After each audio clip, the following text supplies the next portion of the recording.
Hi, everybody. Thanks for jumping on Wealth Protector TV. Really excited to have my colleague here, Renee Decker, who's a top attorney with our firm, Barth Calderon. We're an asset protection, estate planning, and business planning firm. And we're going to jump right into this topic of what you need to do when it comes to estate planning after a divorce. We all know there's a lot of divorce going on. Renee, what do we need to know?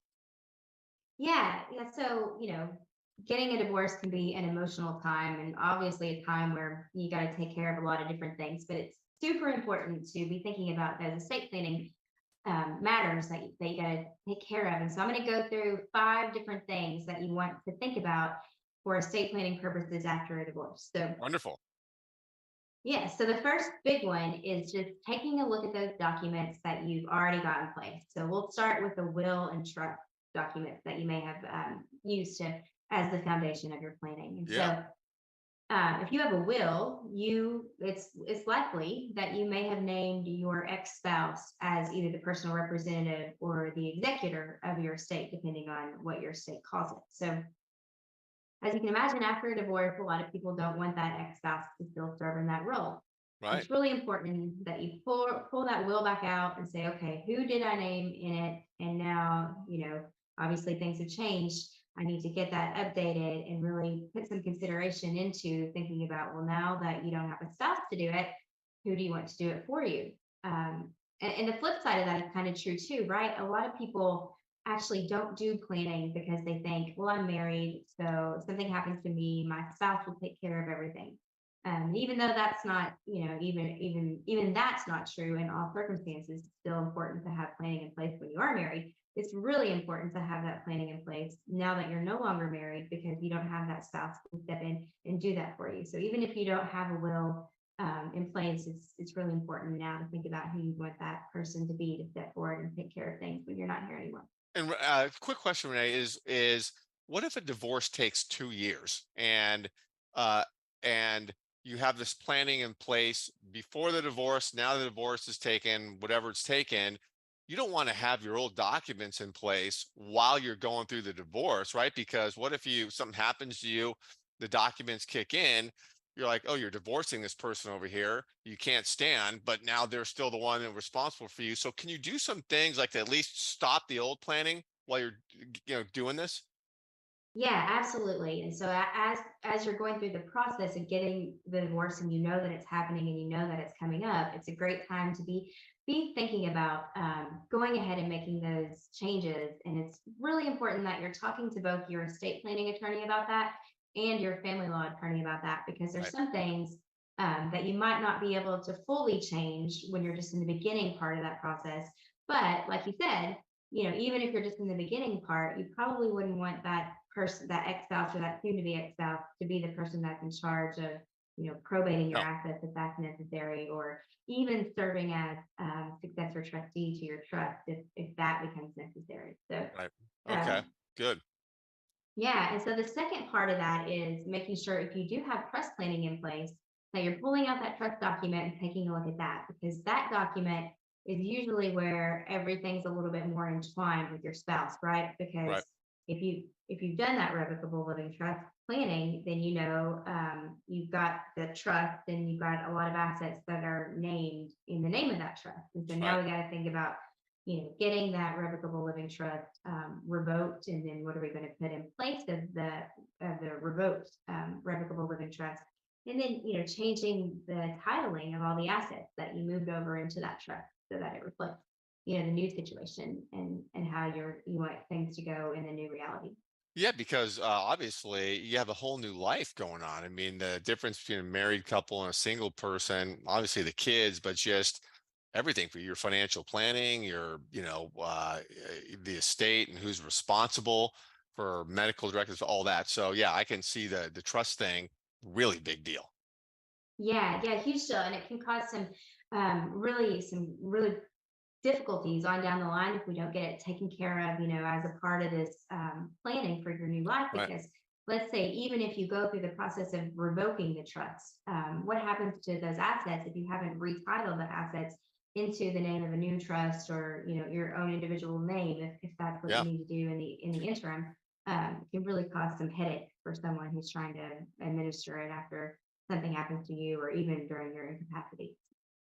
Excellent, excellent. So number three is, Yeah, so that was kind of number one, wrapped all in one.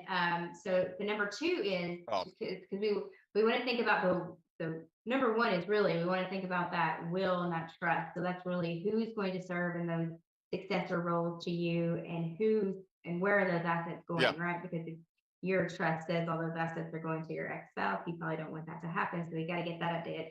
So the second part of that, number two, really is making uh, sure the rest of your assets that aren't in the trust are got it. taken care of. So that's updating your beneficiary designation. Okay. So, you have retirement accounts, or you have, annuities, things like that, life insurance policies. You may have named your spouse or soon to be your ex-spouse or soon to be ex-spouse as a beneficiary on all of those. And, given your new reality, that you probably want to make sure that those are changed as well. And it can cause real problems if you just forget. And that's most of the time what happens, right? People just don't think about it and they Right. forget about those assets.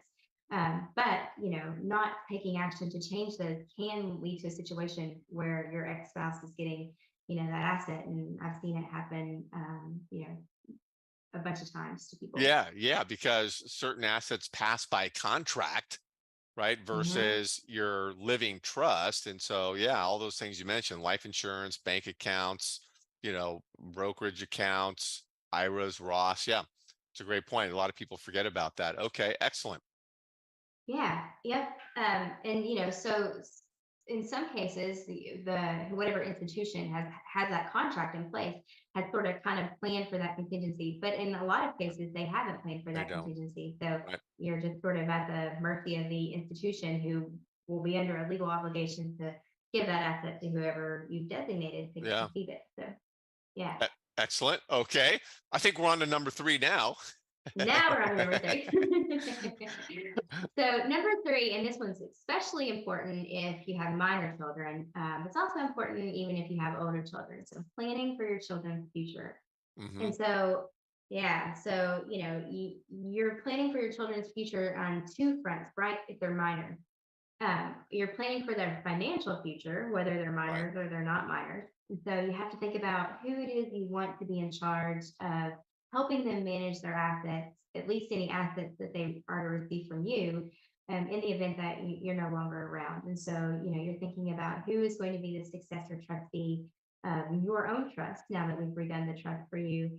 And you're also thinking about, who is going to be there to serve as sort of that guardian role that's managing the finances for your children if you're not Big able to deal. do that while they're Yeah. minors. Yeah, Yep. and yeah, and that's in addition to who's going to manage physical custody of them, right? So who are they going to live with? Who are they going to who's going to be the ones taking them to sports events, or getting them to all their extracurriculars? And a lot of times people think, well, my spouse has the automatic right to do that, so I don't need to do any planning. And it is true that that your spouse would have a right to do that, but there's also some planning that we can do, to make it, known what your wishes are, especially if you want your kids to still have access to your own family, to your parents or your siblings Right. or whatever the case may be. There's some planning we can do to make sure that a judge would know that Yeah. if it came down to that situation. Yeah. Because there are circumstances in life where your ex spouse gets remarried, and Hmm. there's some complication there, and or maybe your ex spouse, their career is horrible, and are they even capable of you know uh, affording the kids, so there's a lot of things to think about there, which you Yeah. bring to light. Yeah. Yeah, and even you can, I mean, so there's like there kind of an extreme situation where you really wouldn't want the ex-spouse to have custody over them at all, and maybe he or she doesn't even have custody over them now. So we've got to plan for that. Right. And then there's even the less extreme situations where if you're going through a divorce, maybe your ex-spouse and your parents or your siblings don't get along very well. So what would happen if something happened to you? Would your ex-spouse give your kids access to those people? And so there's some things that we can do to try to make sure that they always have the ability to have a relationship with your kids, Yeah. even if you're not around. Very important. Okay, moving along, where are we? We're at number four. We're at number four. Yeah.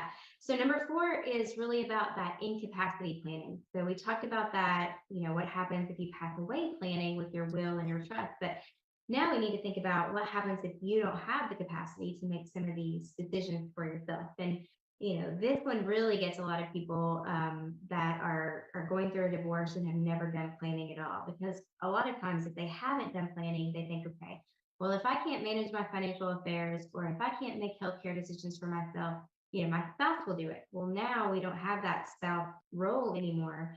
And so it's really important that we get some planning documents in place because now we don't have that person who has the greater legal authority to come in and help you make those decisions. You'd really most likely be subject to a state guardianship proceeding, and nobody wants that because it's costly, Right. it's time consuming, and the reporting obligations are really hefty. So, really important to think about doing that incapacity planning. Very good. Very good. Love it. Number five. Yeah, number five is take steps to protect your privacy. So, especially if you're going through a contentious divorce and it's been public Right. and all of that, you may have some privacy concerns that you want to take into consideration. And so, through trust based planning, we can sort of keep your assets, what you have, and all of that more private than you can with You just can. Okay. everything in your individual name. So that's all public record.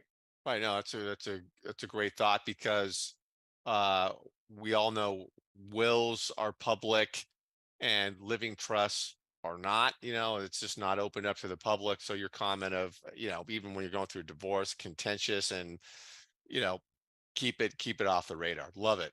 Love it. Yeah, yeah. And then, there's that whole thing about planning for your digital assets too. Right. And, there's some obvious privacy concerns around that and making sure your passwords are changed and, you've taken your accounts off of any shared computers or any of those kinds of things that might leave access to somebody else. Yep. Love it. Okay. Here we are. Number six. The bell's going off. What's number six? Yeah, so number six is really just making sure that you have taken a comprehensive approach to your estate planning. So we talk about all these individual pieces, but really it's about sitting down with somebody, an attorney, a trusted advisor who can make sure that you've got a holistic picture of what you want things to look like if you become incapacitated and what you want things to look like if you passed away, and especially if you have minor kids, we can develop sort of that whole picture of what you want things to look like for your kids. But we got to do that by taking all of these pieces into consideration. And the best way to do that is to talk to somebody who can guide you through all these different steps. No, love it. And then, Renee, I've heard you mention before the analogy, which is great. And obviously, divorce is a trigger event for getting your planning, right. We know still a lot of Americans don't have any planning in place at all. And those who do, it's old, outdated, it wasn't done right. And then life happens and the planning falls apart. And, there's emotional and financial pain that's involved when that happens. But I've heard you make the analogy before that your estate planning is really, it's you're the director of your own play, right? And Mhm. you either can jump in there and direct the play, which is your life, your assets, people going on, or you can let the government do it for you by not making a decision. Because as you said, estate planning is an inevitability in life. It's going to happen to all of us. So either you choose to control it or not, and there's a lot of pain if you decide not to jump in. And so having divorce as a trigger event, like, gosh, okay, you know this is the time for sure to get it done. So anyways, I like the way you bring that up. Yeah, yeah, and it's so important, Paul, what you said about, you can either jump in and play, or the state's got a plan for you, the government's got a plan for you. Yeah. The jumping in and playing, some people think they jump in and play once, and then that's it, they're done. So the divorce can remind people that you got to jump in throughout your lifetime and get a handle on that. And it's really important during a time of divorce, but it's important to keep all of your life changes top of mind, because if you've jumped in and played once, that's great, but if you don't jump in and play regularly, then it can be even worse because you think you have this plan in place that's going to work for your family when they need it to, and things have changed, your life has changed, the laws have changed, and this sort of peace of mind that you've wrapped yourself up in is you shouldn't have been wrapping yourself up in because it doesn't work out the way that you wanted it to. So just like you're playing any sport, then you got to play it all the way through. It's important to keep these estate planning top of mind when your life changes, and every few years, make sure you're staying abreast of all the law changes. I love it. I love it. And it's interesting. I was reading not too long ago about Marilyn Monroe, an interesting estate planning case. And obviously, the famous people, everyone pays attention, but uh, she was married several times, didn't have proper planning in place. And the dress she wore when she sang happy birthday to JFK, which is a big deal, but that dress worth a lot of money ended up in the hands of some guy she was married to for a short period of time, lost connection. And I think he put the dress on eBay or something to sell it, Well, at one point. So it was just an example of, unintended consequences that can happen when you don't have your plan together. Obviously, you can get a lot more serious if you're, divorced, your planning's not right, and there's step kids and assets end up going to step kids that aren't yours. I mean, it can get messy. So this is great, Renee. And I want to say to everybody that's listening, because we stream this everywhere, wherever you're watching this, we YouTube, LinkedIn, Twitter, wherever. Renee's information is going to be around this event. And Renee, I know you have a complimentary planning assessment that you're happy to do for anybody. So you can click on the links around here, get connected one-on-one with Renee. She'll listen to what you have going on. Renee, I know you want to comment on that or just how you work that. yeah, sure. It's a great opportunity to just kind of take a look at what we've been talking about today or what I've talked about in the past, and see how it applies to your situation. So it Right. really is, these things are educational and we give you a lot of information to think about. But through that free consultation, we can really apply it to the specific situation in your life so you know what it looks like for you. Great. Love it. Renee, thank you. We're going to have you back, of course. Thanks, everybody. We'll see you next time. All right. Thanks, Paul. Okay.